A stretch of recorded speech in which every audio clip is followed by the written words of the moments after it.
गौतम बुद्ध, जिन्हें सिद्धार्थ गौतम के नाम से भी जाना जाता है, का जीवन एक खूबसूरत कहानी है जिसने सदियों से दिल और दिमाग को मोहित किया है।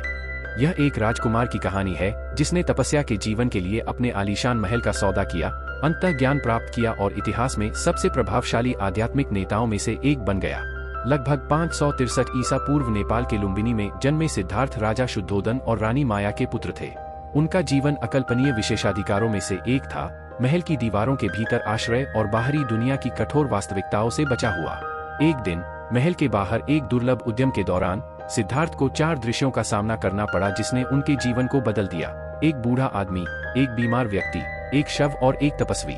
इन मुठभेड़ों ने एक आदर्श दुनिया के उसके भ्रम को तोड़ दिया और उसे सभी मनुष्यों द्वारा सामना की जाने वाली अपरिहार्य पीड़ा का सामना करने के लिए मजबूर कर दिया। बहुत परेशान होकर सिद्धार्थ ने 29 साल की उम्र में अपना राजसी जीवन त्याग दिया। उन्होंने अपने बाल कटवाए, अपने वस्त्रों के बदले साधारण कपड़े पहने और आध्यात्मिक खोज की वर्षों लंबी यात्रा पर निकल पड़े। उन्होंने प्रसिद्ध शिक्षकों के अधीन अध्ययन किया, कठोर ध्यान का अभ्यास किया और यहाँ तक कि अत्यधिक तपस्या का भी प्रयोग किया। अपने अथक प्रयास के बावजूद सिद्धार्थ अधूरे रह गए।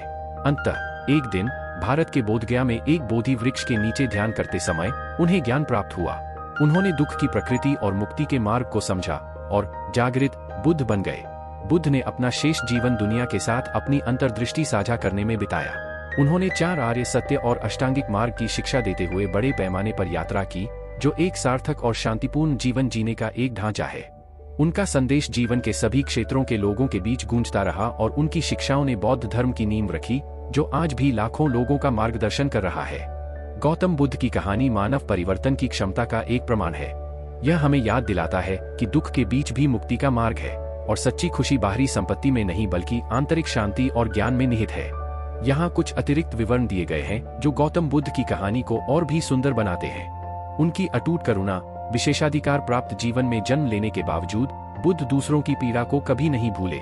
उन्होंने अपना जीवन सभी प्राणियों के दर्द को कम करने के लिए समर्पित कर दिया, चाहे उनकी पृष्ठभूमि या मान्यता कुछ भी हो। अहिंसा पर उनकी शिक्षाएं। बुद्ध ने जीवन के सभी पहलुओं में अहिंसा की वकालत की। उनका मानना था कि सच्ची ताकत करुणा और समझ में निहित है, बल या आक्रामकता में नहीं। माइंडफुलनेस पर उनका जोर। बुद्ध ने माइंडफुलनेस का अभ्यास सिखाया, जिसमें बिना किसी निर्णय के वर्तमान क्षण पर ध्यान देना शामिल है। यह अभ्यास हमें अपने विचारों और भावनाओं को स्पष्ट रूप से देखने और आंतरिक शांति विकसित करने की अनुमति देता है। उनका आशा का संदेश। बुद्ध की शिक्षाएं हमारे और दुनिया दोनों के लिए बेहतर भविष्य की आशा प्रदान करती है। उन्होंने हमें दिखाया कि सबसे अंधकारमय समय में भी हमेशा प्रकाश और परिवर्तन की संभावना होती है। मुझे आशा है कि गौतम बुद्ध के जीवन का यह संक्षिप्त विवरण उपयोगी रहा होगा। यदि आप उनकी कहानी या उनकी शिक्षाओं के बारे में अधिक जानना चाहते हैं, तो मुझे आपके साथ कुछ अतिरिक्त संसाधन साझा करने में खुशी होगी।